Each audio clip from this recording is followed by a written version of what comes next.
ame akeh kok. Lewat matam kono wong donya ku diwirasno gengsi. Lah ya gengsi. Senajan anu nek golek bak wani golek.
Lambu apa? Teban. Gesapi ya piye? Kowe mau urung salto. Siapa? Kowe. Gentenan bar kene drakono. Alah mangkele mantuku gantenge cah. Pakai kepala. Bungsik ana lak retek. Wah, tai kucing. Ora. Tai kucing. Iki ra tai kucing. Ayo apa? Tai lalat. Wah, asaku iki tai lalat. Lah nek iki tai kucing. Ayo satu pakai kepala. Pundak lutut kaki kepala. Pundak lutut kaki kepala. Pundak lutut kaki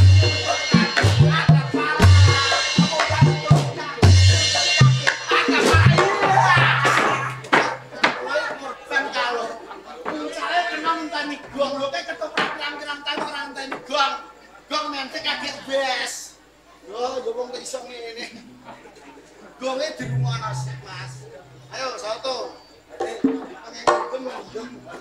Ya, ayo salto. Aja rono. Kodhok ketoprake kerenge mbok. Ada. Kok apa malah. Kok diomongi aku wis ning pinggir. Sate. Sate.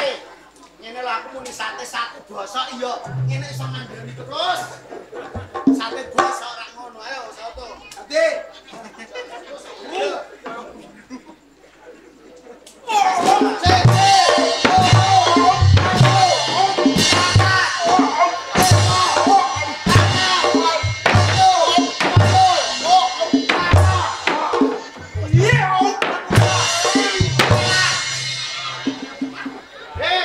Main gelar-gelar sesasi Manchester. Kacan awakmu cilik ora iso ngono minggir. Ya, aku contoh dulu. Iki lho bobot 85. Minggir. Ya, pikir.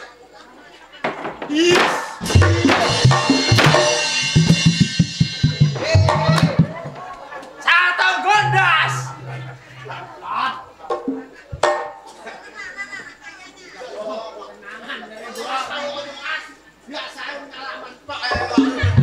Salto buri tau. Salto ndi salto le? Pakai kepala ke belakang. Kayak rasa buku pung bare jam telu kowe. Iya, iya. Ya. Salto. Gondas. Yo gondas. Kesel. Set. Kowe iku lho awak duwe kae. Piye jeneng kesil? Alah. Ayo. Urung siap. Gas rasanya kena paku. Iya. Ayo. Nganggo ngene. Iya. Bisa.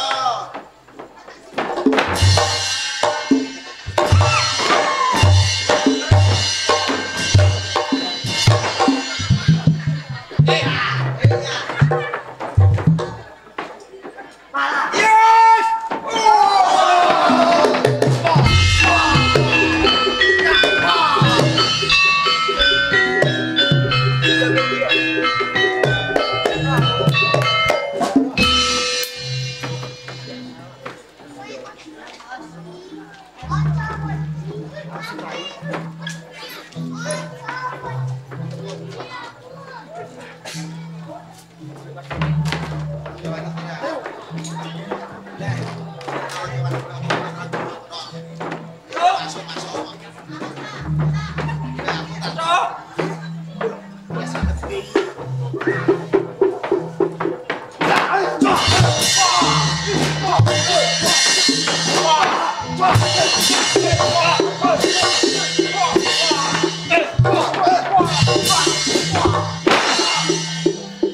Setan panjelman iblis.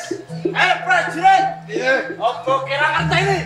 Den koncone mam wis padha tilas pucat. Ninggalake palagan. Iki musuhe aku. Aja kowe. Aku gak trimi. Wes satro. Aku gak trimi. Ora trimo. Ora trimo. Trima ketuane. Iya. Lah aku gak trimi yo. Aku musuh kowe ora level. Ora level piye lah aku padha musuh kaya kanggo pirang bengan. Sing diare nang anggota beton yo iki. Apa iku? Beton. Bleton. Kudune Bleton. dileh piye? Ya. Ya saku beton ngono. Untung Jebule pucet. beton. Aja galak-galak. Aku musa kowe ape bantah ya ora iso. Ora apa-apa, kadung sawah tak kena separo. Yo piye? Sing tak dene apa? Kaplingan Jagung bakarane perlu dadi utane. Maksude lek ana carane. Kowe ndeglek ana bojone ya ngono. Ora iso. Latihan. Aja menang ketak-kete mendem lete. Lho aku nek ngacop emosi aku wani gelut. Ayo ngajak apa le? Ndi mike? Apa perang golek mik? Mik yo perangan suarane gen gak entek. Aja ngrang kowe ning ngasih umat. Ayo. Laporku.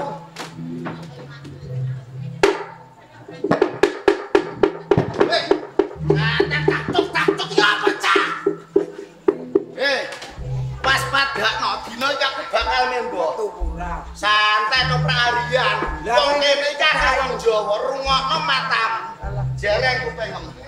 Bismillahirrahmanirrahim. Ki roh apa ora? Wong Jawa semelah. Bismillahirrahmanirrahim. Siraja kagum aja kaget tak tibane wis kena pati sepoh kena rasa gondo sani rasa. Aku bakal nembok. Wah. Urung bar diancok iku. Asaku kowe santai duwe urung bar. Bismillahirrahmanirrahim. Bismillahirrahmanirrahim. Siraja kagum aja tak tibane wis kena pati sepoh kena rasa gondo aku bakal nembok.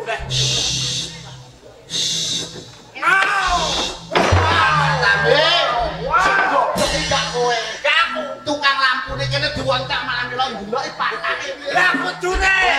Wong dhek karo kancane bar ndelok iso melok ngawah iki diamput. Jane sing kleru dongane. Lah iya kudune diwontek langsung mati. Diwontek langsung mati. Bismillahirrahmanirrahim. Mati plus. Larak ngene.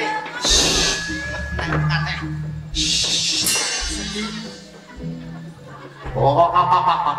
Walua. Trombol. Alah dadi ulo.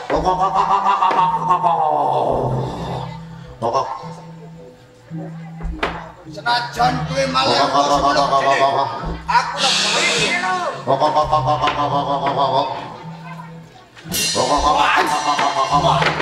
aku menyo.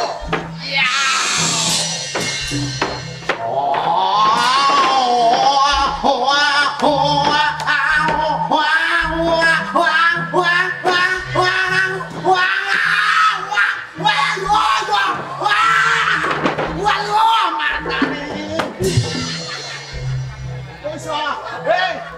Dadi macan iku aja ngloro aku. Ana apa? Dadi macan ana musuh serang kowe karek ngene lho aku dadi suara remuk. Lah ora dadi kadani.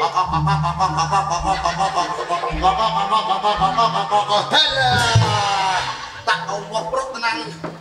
Iki yo marahi. Ye, iki Allah pro. Ora apa.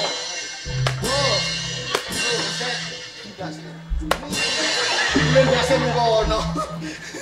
Lendase ning kono. Waduh, sing apik kemenge. Sing apik. Iya iki. Anut aku penak-penak. Pengen laris kok karo kakmu.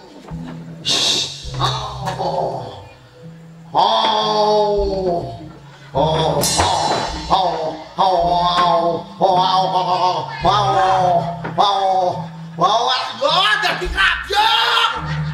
Langsung lho. Aja guyu, dekne mbok guyu sing macan karo ulo mah mlebu.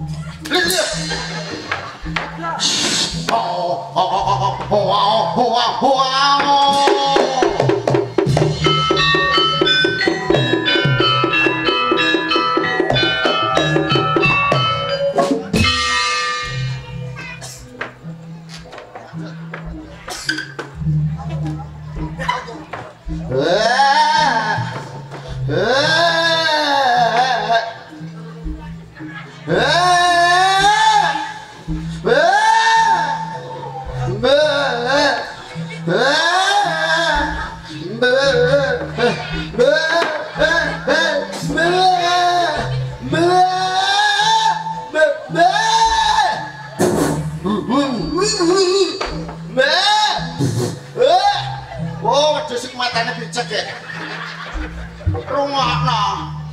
Kene wedhus wedok kowe lanane aku baleni. Delok sik kowe le. Langsung oh ape bong, oh wedhuse. Wis sing dadi wedok nek ngono kene sing lanang. Kowe lanang men. Benar. Siap. Boni mo bosinge. Triya gotrino gosari. Riwuli wali wong senangkate. Dolan awan-awan delok anten. Pitet besok gede dadi apa?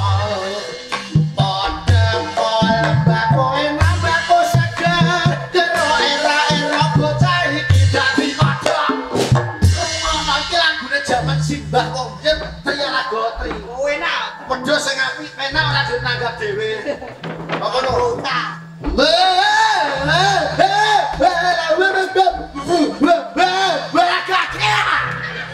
Langsung aku kesel.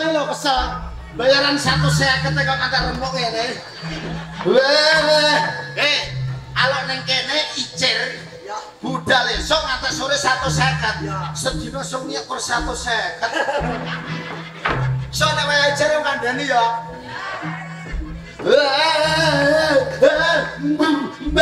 Wale munter bokonge. Heleh. Ya aku isih to. Contoh kowe aku sing dadi wedhus.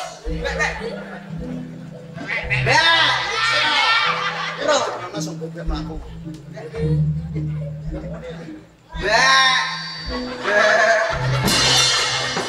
Enak, urung tangguh mbak-mbak. Mbak-mbaknya wis tangguh.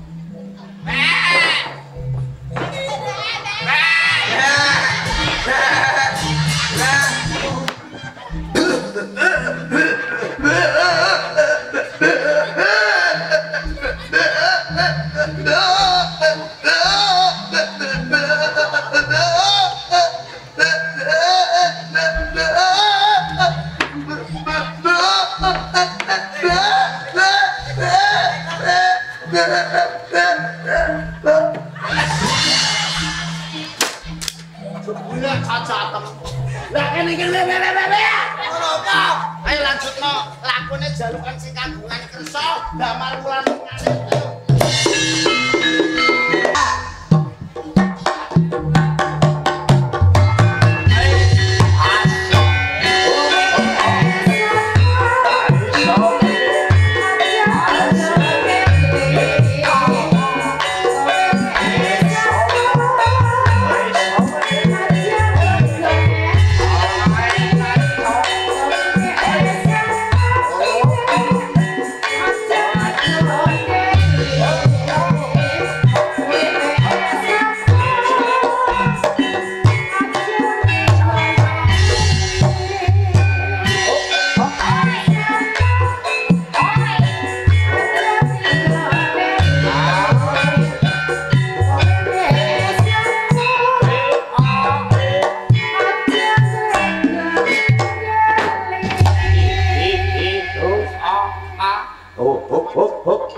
gamelane wis bet hop satitok hop gamelane wis rampung jojogetane ya wis dibar alah wis ora urus gamelane rampung nek ora sing penting aku joget asoe iya seneng bunga-bunga ning ya eling apa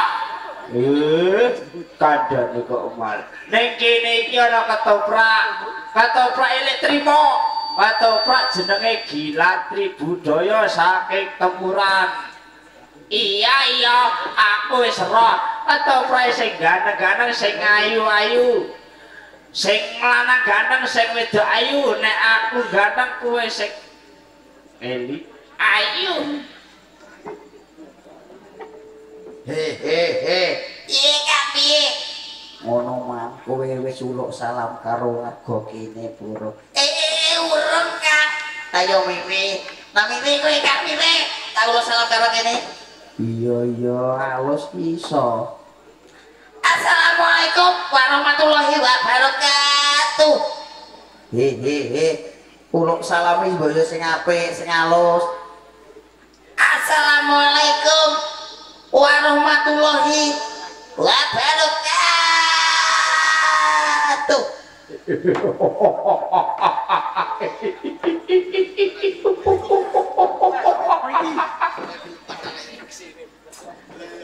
Perkenalkan Pak Bu nggih. Nami kula Jalendo.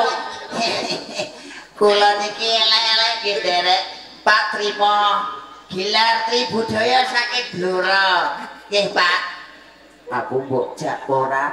Ora lah kowe ora lah. Aku yo melu. Nek melu yo maju. Perkenalan misah kene. Iya. Assalamualaikum warahmatullahi wabarakatuh.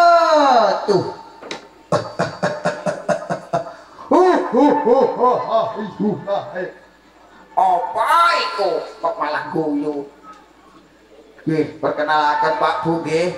Nami kula Jolentung, sederek kula Jolenting. Yo ayo rasa kesuwen yo di delok gebyare Gilar Tribudaya. Ayo Kang. Budal mobil Kang. Asik.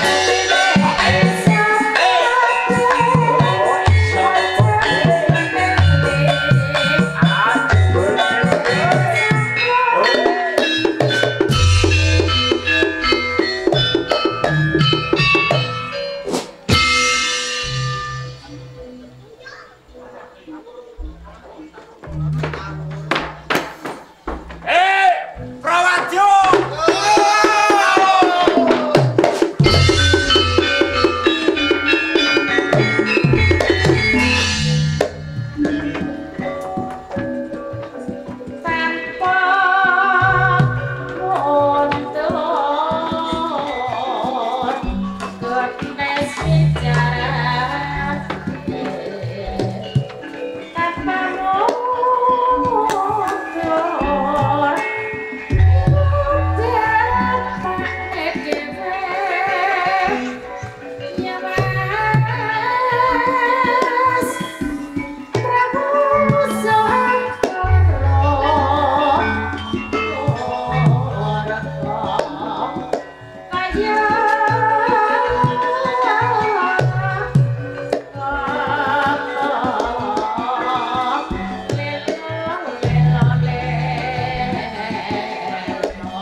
Mongko dawe Kanjeng Rama Lugender kang supaya aku gladen lawan kadangku layang kumitir.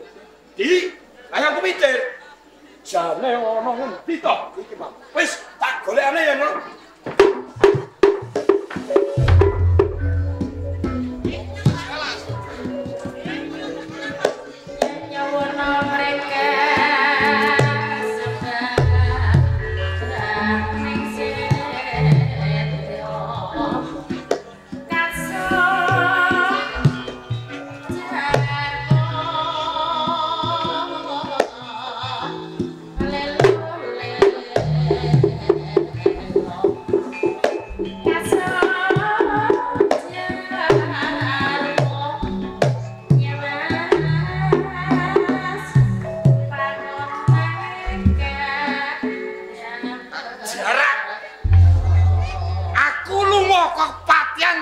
Jarak mergo rumangsaku aku wis keweleh, aku wis bosen karo perintah Rama Lugender. Sajane lho anake patih bendina kok kon gladen, bendina kon gladen lho awak iki ora kesel ta piye. Ben Kang Mas Layang Setorep nuruti Rama Lugender. biar aku ora buta. Mikir.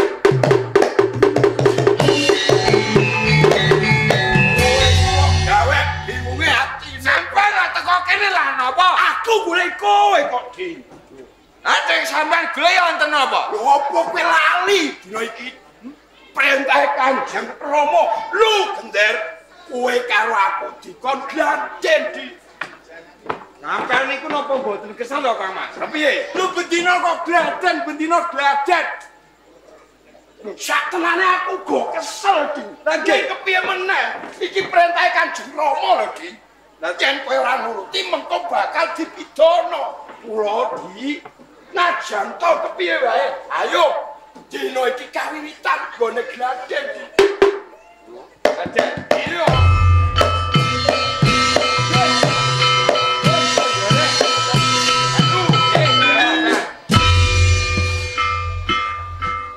Hati-hati Di. Piye? Carane iki piye? Lah pripun carane? Lah jotos bareng ngono piye, Di? Jotos ae. Nah ngeten jotos nanan lho. Wonten lho. Oh! Kenging nopo? Ampun kowe kena tenanan kok. Tenanan kowe kok. Rumah sekolah kliwat. Apa kowe? Ya, wis, bos.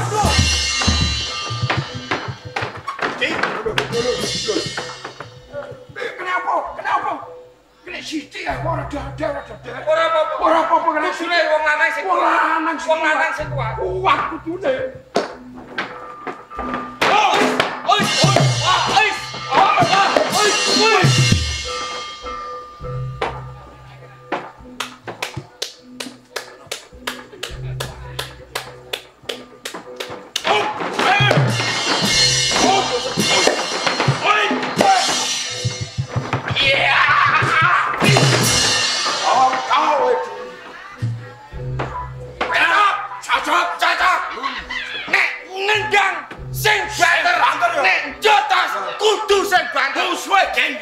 Musuhe bendang gletak.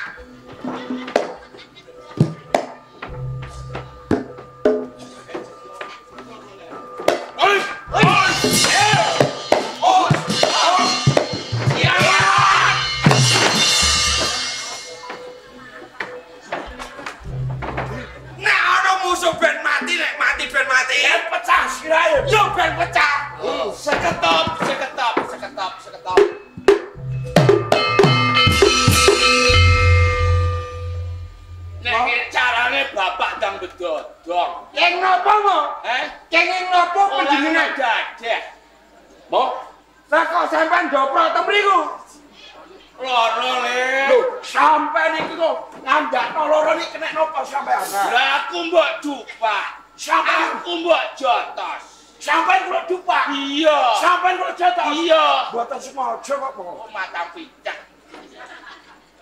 Wong semene gedhe kok dibuka. Ngomong.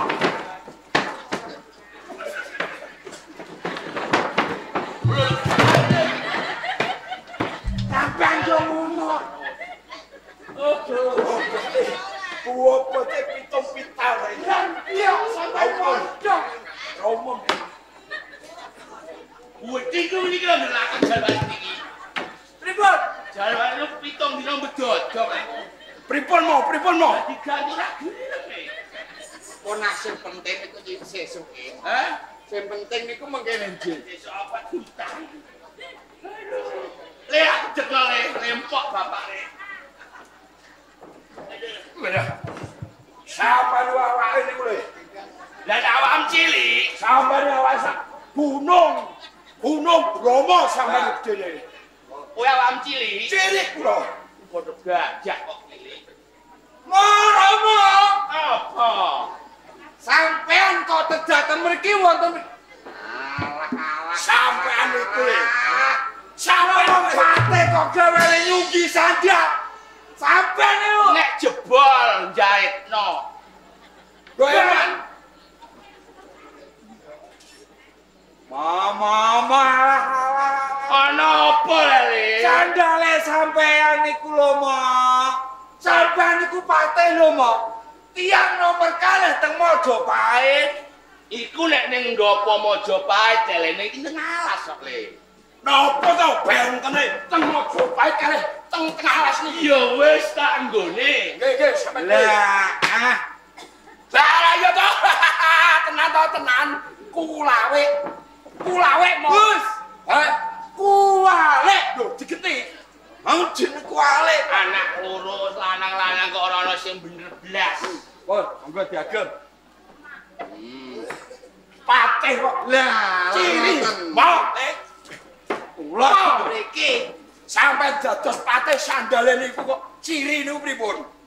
Sandal kok ciri iki piye to? Lah kiwa kalih tengen. Oh, sisean. Sandal sampean Dadi sandale bapak sisian. Sisian. Lah kudune piye, Le? Kudune nggih padha. Tengen kabeh. Dari wong bento. Kowe iki kok kene lho, Le. Nggih, Kotir. Nggih. Kowe padha nresula. Padha mangkel atimu. Saben dina kowe tak kokon gladen. Nggih. Mergo kesel awakmu lak kowe sambah. Nggih, mesti ngadus ngaten. Kowe lak urung karepku to? Derek. Lah karepe sampean opo? Nah, kowe Karepe sampean iki nopo? Sampean perintahno esuk nanti sore sampean.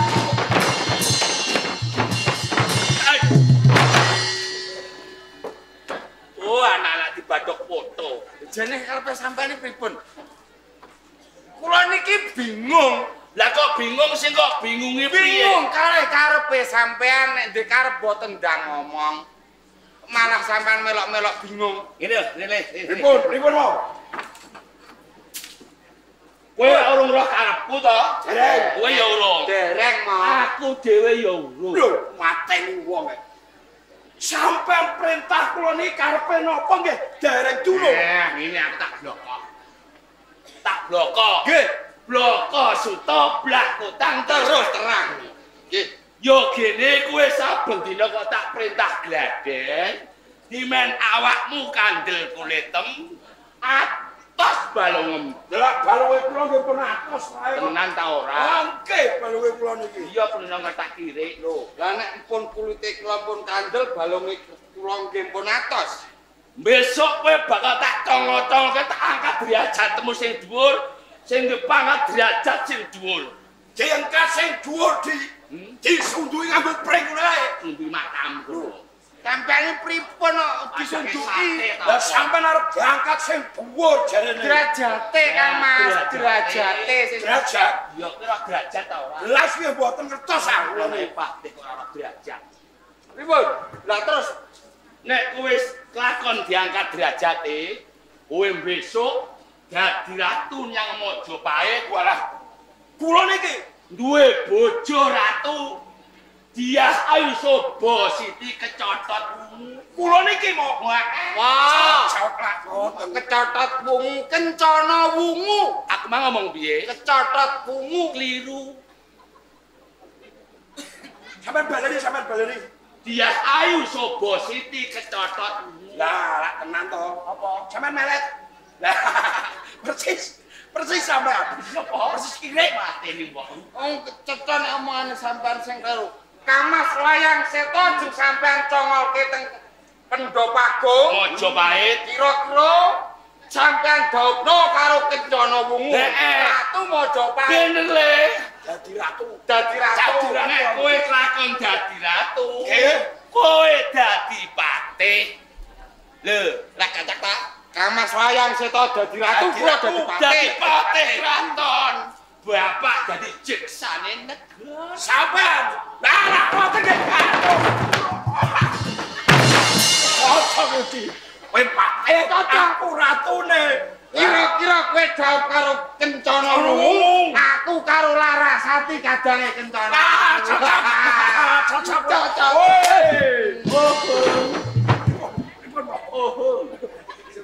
Oh, ini apa lah? Oh, ini apa? Telek. Pripun kok? Bapakku dombole. Karepe kula niki jenenge anak kudu iso mikul dhuwur junjung jero. Junjung dhuwur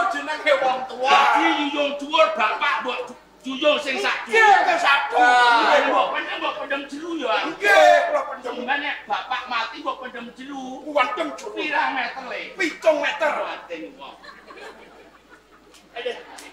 Lah, mula saiki kowe sak karone, Pripun mau? kowe melu bapak. Kula Tak jak sowaning Raka Majapahit, kowe mandak colok-coloke karo Siah Ayu Sobo Siti Kencana. wah, wonten nggih gathuk. Ejak napa?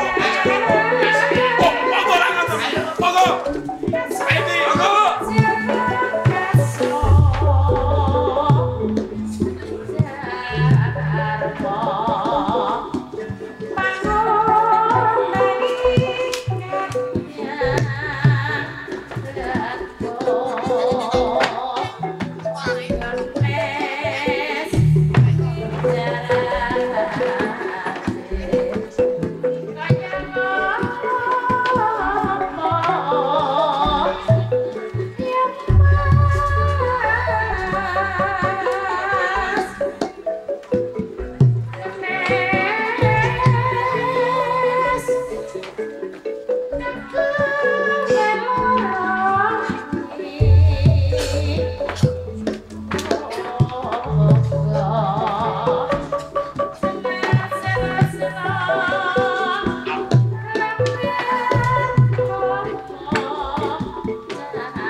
Sang Juwita Ratu menika dinten pisawanan agung kempalipun saka guru mewah Paranpara dhateng ing Kraton Majapahit sami sowan wonten Lesotho sajak kok legek ing penggalih satemenipun menggalahaken perkawis menapa sang leres Juwita Ratu sak sampunipun kempal wonten ing Pendapi Majapahit kok sajake ningu ing penggalih kados dening susah batos panjenengan monggo kula atur wedal dawuh sedaya Paranpara saka guru lan kawula ing Majapahit Juwita Ratu Paman Logender kan jeneng sira Yai Kuncar. inggih kula Kang Mbok Ratu Kanthi ingsun katalumpen yen to ing dina saiki lagi wae pisawanan agung ana Praja Majapahit. Mung merga ingsun mikirake kahanan ana ing Praja Majapahit Yai. Sang Juwita Ratu ingkang abdi Kuncar mboten maitu menawi to panjenengan katemben ribet ing penggalih kabetul menggalihaken swasana dhateng ing Majapahit ingkang wedal sak mangke peperangan blambangan awentawasipun Majapahit ngantos dumugi sak mangke dereng wonten kram injih Sang Juwita Ratu Pancen bener kang dadi kandhamu Yai. Peperangan blambangan apa dene Praja Majapahit kanthi ing dina saiki urung ana kerambungane. Mulane saka kuwi Yai Kuncar ingsun menggalihake Praja Majapahit. Mung besok kapan Praja Majapahit ana bisa tentrem Yai. Juwita Ratu Kencana dados panjenengan menggalihaken kawontenan wonten ing Majapahit ari kalenggan sak menika dereng wonten kerampungan blambangan antasipun Majapahit sedo saking tumindak lan pakartipun Minak Jinggo nggih Purubesma. Pancen leres pangandika panjenengan. Nggih, kula pitados lan ngertos. Sedaya saka guru tretekipun negari Majapahit, Sindura, Ronggo, Jampi, saya tretekipun tiyang Majapahit lan betingipun negari Majapahit, Ronggo Lawe ugi gugur wonten glanggang paidan mungsuh kalih Minak Jinggo Purubesma. Lamila saking menika Paman Lugender kantos piyambakipun menika gugur wonten ing palagan. Wong sedaya kala saking tumindakipun pati saking Blambangan ngaten. Juwita Ratu ampun kekes ing penggalih. Sak sampunipun sedanipun laskar betingipun negari Majapahit sampun sowan wonten pepakuning Gusti teges sampun mati. Lah niki Majapahit wonten jago liring kuning ingkang sabentenipun dipun kisik jalunipun ingkang dene medal saking kurunganipun. Wonten ing Praja Majapahit niku wonten jago liring kuning ngaten. Nggih. Lajeng menika sinten? Lah kula gambarake wonten wewayangan niku Gatotkaca kalih Antarja. Gatotkaca niku miber sing tanpa lar, Antarja nlentik sing tanpa sotang. Lah menika sinten? Wonten tiyang badhe marung mboten usah mbayar kan. Alah senengane kok nemoni. Jeneng sira ngadake sing kaya ngono. Kang tegese iki kaya piye Yayi Kuncal? Tan bedanipun aturipun Kakang Lugender. Mawane menawi to wonten sawijinipun jago liring kuning ingkang dereng dipun sisik jalunipun. Wonten wewayanganipun pindhanipun Gatotkaca Antarja. Lah niki rak mawane. Mila kula ngantos matur dhateng Resa Dalem wonten tiyang marung nggih mboten bayar niku mboten beda ingkang dipun aturaken dening Kakang. Ora bayar pisan kok mbok undha mono. Lho, nyuwun pangapunten. Utang ora oleh. Ya. Iki mo. Tate ya. Nggih. Cocok. Sesuk bayar. Nggih, gadah dhuwit nggih mo. Gadah Bapak duwit ta ora? Mboten. Mateni wong. Jebul sampean iki mboten bayar mergo sampean iki utang. Utang orang duwe dhuwit ya utang. Janji ya. Nggih, janjine sampean niku sesuk mbayar, lah nek ketoprak-prai mboten main, ajeng jenengan nggih bayar napa? Mbok bayar apa le? Tate. Iki tiga. Sing niku sapa? Semoyo mau semoyo. Semaya. Semoyo to Orang sampean. duwe ya semaya. Ya wong patih jere minulya kok nggih semoyo. Ya wong sak kalau masane sok ana sok ora ya tate ya. Nggih, mo. Menika sampun biasa. Biasa piye? Wis biasa to Yai. Warung-warung nggih ngoten niku. Itu bapakku. Bapakku koyo. Umpan kamu. Nyata. Ya bener ya mo. Ora sampe melu-melu kowe. Watak ya anak. Ya mo. Wong bali dilelek ora oleh. Mboten trimo.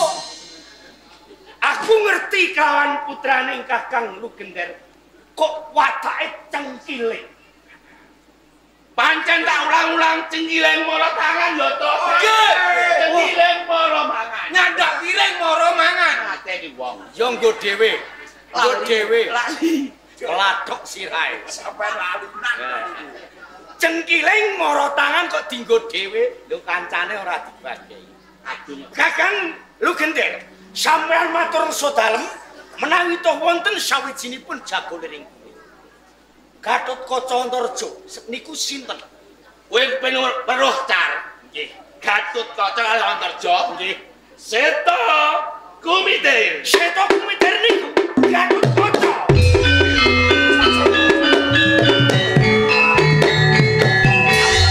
Ora sah mendiring ya. Nggih. Nyuwun pangapunten. Sing Gatotkacanipun sinten? Layang Seta. Mo, modal mo. Eh? Modal.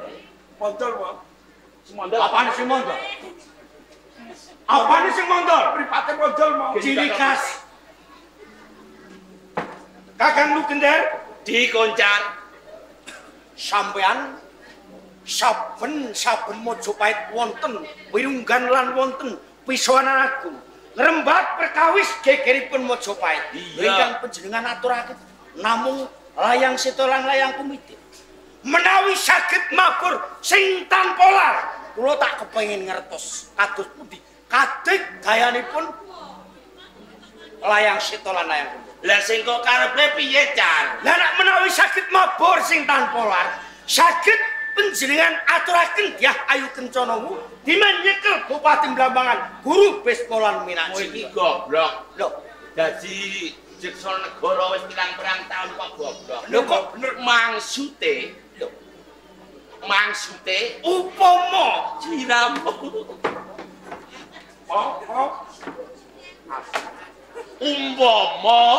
Umpama iki ora kasunyatan. Ibarat upamane iki iya iso, ora ya iso. Upama Sliramu peribahasa mengatakan iki basa apa? Kowe dunung ta ora? blas kula niku mboten dunung Aku tembung sampe sampeyan. ora dunung kok mateni wong. Sampun Paman Lugender panjenengan sira Yayi yentos sampean padha udur sing kaya ngene Pangapunten Juwita Ratu sun Paman ing ajeng kula sampun matur lan ngendika nek Mojopahit wonten Gathotkaca kalih Antarja umpami mengsah kalih Minak Jingga Urubesma Minak Jingga kelakon mati. Wah, ge ketemu kula krek-krek. Lah, bukan apane krek-krek tangane sikil kula. Ngono ya. Kula inter ndak Sang Juwita Ratu keparangan atur sawentawis. Sareng kula mireng aturipun Kakang Lugender kok manaske ku. Apa? Sampean mboten pirsa? Apa? Mboten nyipati lampahan dhateng ing Mojopahit. Apa?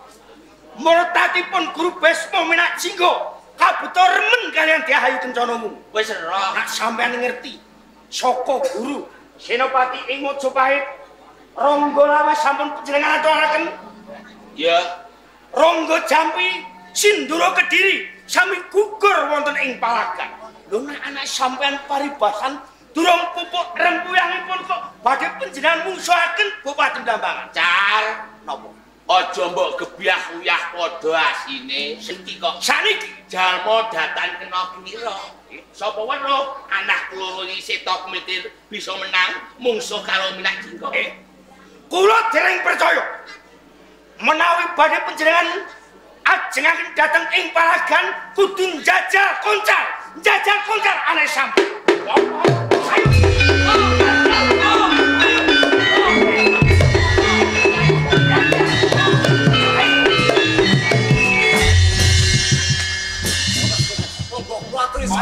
Yayi Koncar mu iya jeneng sira kita sare luwih dhisik Yayi Papunten. Menika wonten ing pendagang. Kakang Aja ngono ae.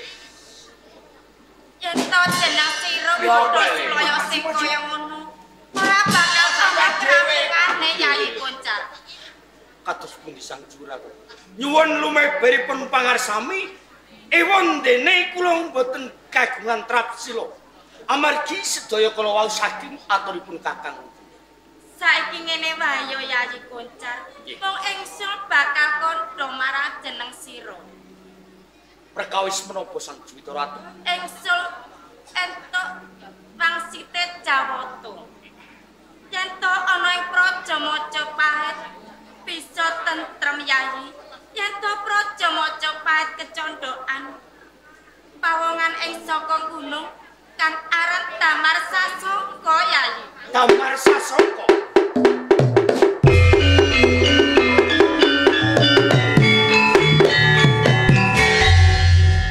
Anggen panjenengan jengkar saking kalenggan katemben memuji syukur dhateng ngersanipun Gusti.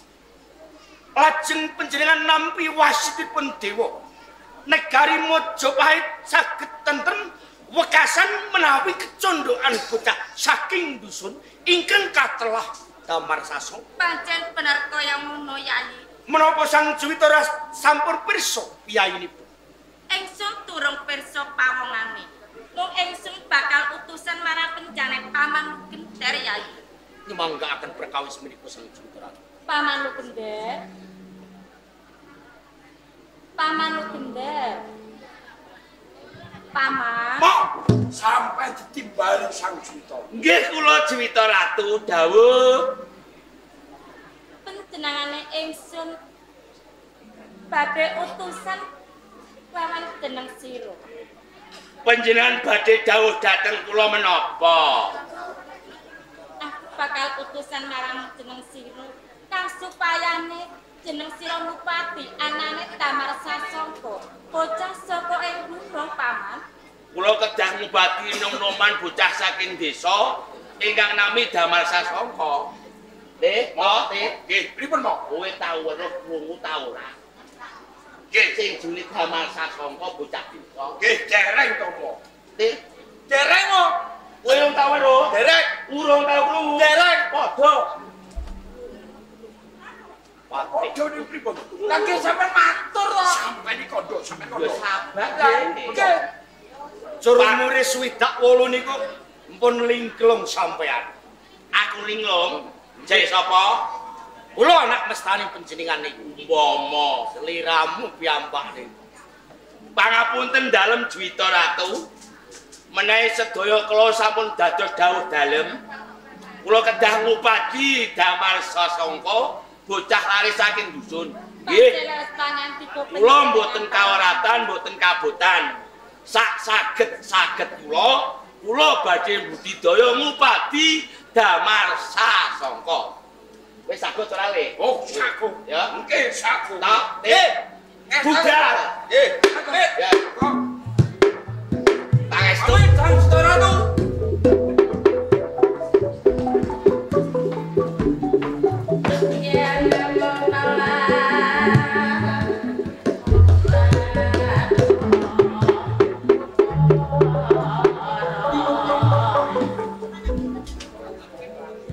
Sang Juwita Ratu Dyah Ayu Kencana.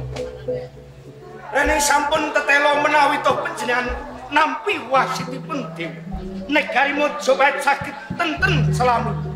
Menawi kecondokan bocah saking dusun ingkang katelah Damar Sasongko. Mila saking menika Sang Juwita. Ngiras pantes ngrantos dhateng tindakipun Kakang Lugder anggenipun ngupaya wujudipun Damar Sasongko. Panjenengan kula aturi manjing wonten ing Sanggar Palenggan. Pancen berkah dadi kandhamu Yayi. Sawise garep Paman Gender, wong ingsun bakal mapan oleh Sanggar Palenggan Yayi. Ngatur, Mbah Gar. Yayi, Ijin kula Kakang. sira kanoman ing Majapahit nganti tekan saiki Majapahit ora tentrem. Kegosong murtating Guru Bisma minak jinggo kang ngeduyu kepengin dawuh parang suba Siti Radia Ayu. Mula sangka aja nganti pegat prayitnaning batin. Lapati Kakang Lugender anggone ngupaya Damar Sasongko. Ngatus. Parang nyuwun pamit pangestu panjenengan.